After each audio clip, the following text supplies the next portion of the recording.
السلام عليكم يا جماعة، يا رب كلكم تبقوا بخير. كل سنة وانتم طيبين بمناسبة رمضان ومكملين في حلويات رمضان. النهاردة هعمل معاكم البسبوسة. انا كنت عملتها قبل كده بس بطريقة مختلفة، كان عليها البيكنج صودا، في ناس قلقت منها.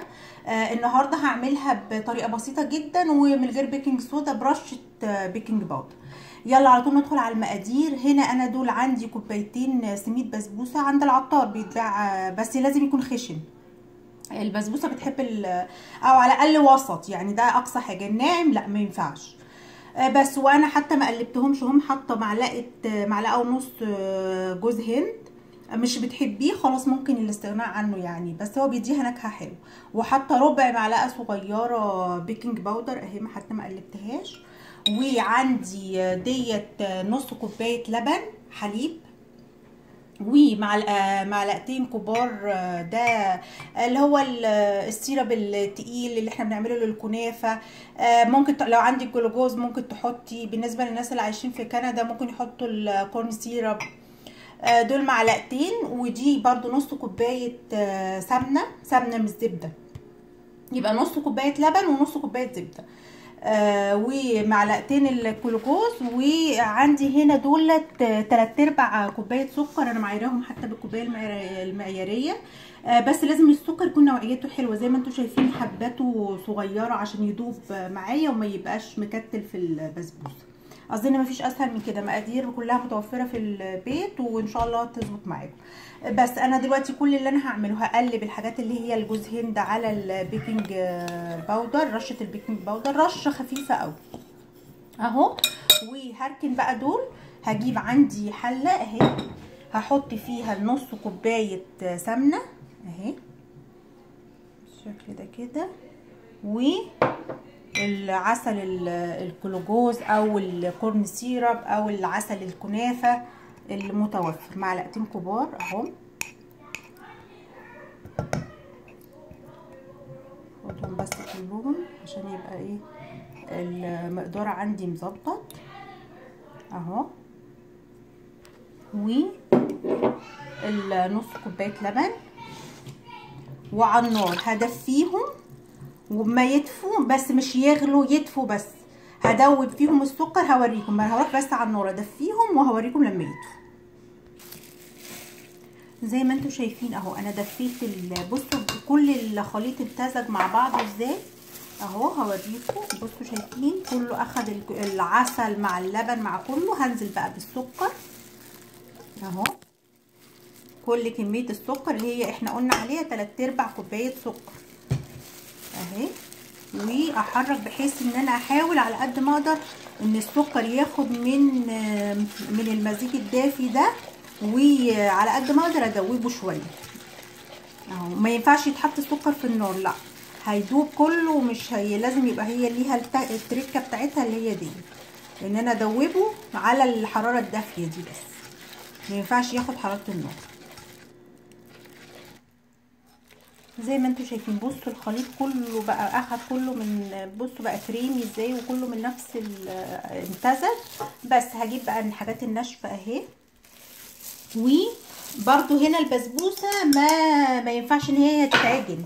انا كل اللي هعمله بس هخلط، هوريكم ازاي بخلطها. بصوا كده اهي، بحيث ان انا كل اللي عايزاها تشرب كل الخليط ده من غير عجن. ليه؟ لان مشكله الدقيق او سميد البسبوسه لو اتعجن هيعمل زي عرق كده ومش هتنجح اهي، هتبقى عامله زي العيش بقى او كده. بصوا كده اهو،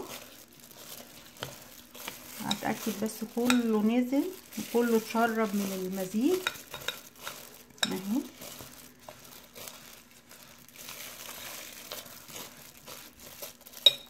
خليني حتى اعملها بايدي.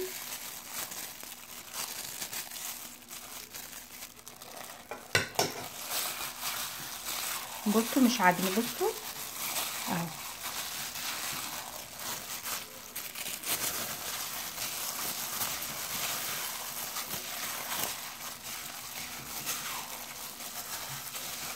بس الخليط ده بيعمل صينيه 24. انا هجيب معاكم الصينيه اهي. اهو انا الصينيه بس اديت لها مسحه سمنه كده خفيفه زي ما انتم شايفين، وزي ما قلت لكم مقاسها 24. هنزل بقى بكل المزيج اللي عندي اهو.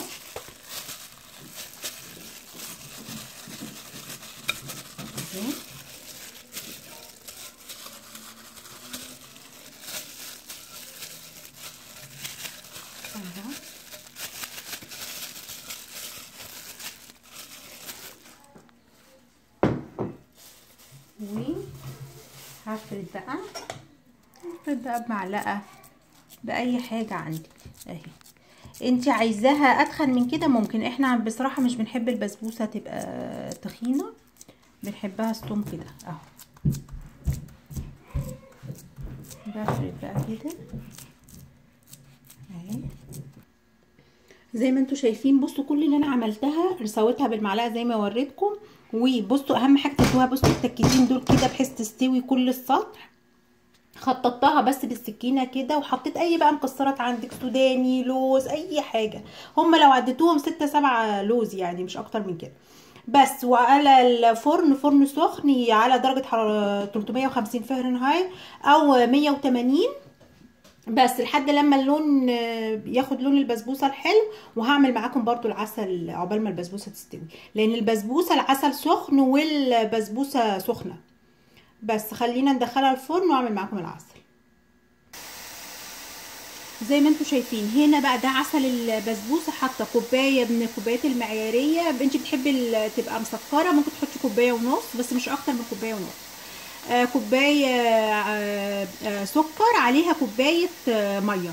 يعني هنا في البسبوسه لو تفتكروا في الكنافه كان كوبايتين وكوبايه، لا هنا كوبايه، لازم الميه قد السكر. هتحطي كوبايه ونص، تحطي كوبايه ونص ميه بس. ومجرد ما تغلي هديها بس عصره ليمونه وخلاص، هطفي عليها. البسبوسه مش هتتقل، مش هسيبها بقى دقيقتين 3، لا مجرد تغلي دقيقه بس، دقيقه ونص بالكتير قوي، هروح طافيه وهوريكم برده القوام.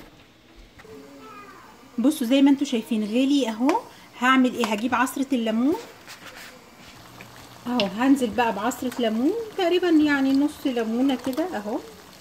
وهنزل بقى برشه فانيليا، بتديها بقى ريحه حلوه قوي. لو انت ما بتحبيش طعم الفانيليا ممكن تستغني عنها عادي، انا كتير بعملها من غير فانيليا. بس هسيبها بقى زي ما قلت لكم دقيقه ونص، دقيقتين بكتير قوي، بس لونها بس يبتدي يتغير زي ما انتم شايفين. بصوا خفيفه، تبتدي بس لونها يتغير شويه، تاخد لون الشربات، واطفي عليها خلاص، تبقى كده تمام. بصوا شايفين، بصوا ابتدى اللون نفسه يختلف ازاي. بس في المرحله دي بقى خلاص انا هطفي عليه، والبسبوسه تطلع. انا حطيتها في الفرن وهسقيها برده معاكم، وهوريكم ازاي بسقيها. زي ما انتم شايفين اهو البسبوسه طلعت عندنا، وشايفين اللون والشكل الحمد لله مظبوطه. بس هي سخنه، وزي ما قلت لكم انا هبتدي اسقي اهو بالسيرب وهو سخن. الاتنين سخنين اهو.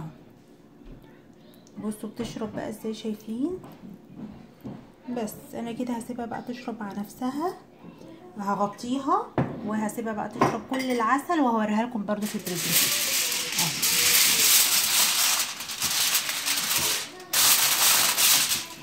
زي ما انتم شايفين يا جماعه البسبوسه طلعت عندنا هنا. اديتها بس الوان خفيفه كده تظهرها شويه، وتغيير برضو طريقه تقديم جديده غير الطريقه التقليديه. ويا رب تكون البسبوسه النهارده سهله وخفيفه عليكم، وكل سنه وانتم طيبين. وما تنسوناش في الدعاء في رمضان ان شاء الله، ورمضان كريم. وما تنسوناش في الشير واللايك والسبسكرايب. اشوفكم الفيديو الجاي، باي باي.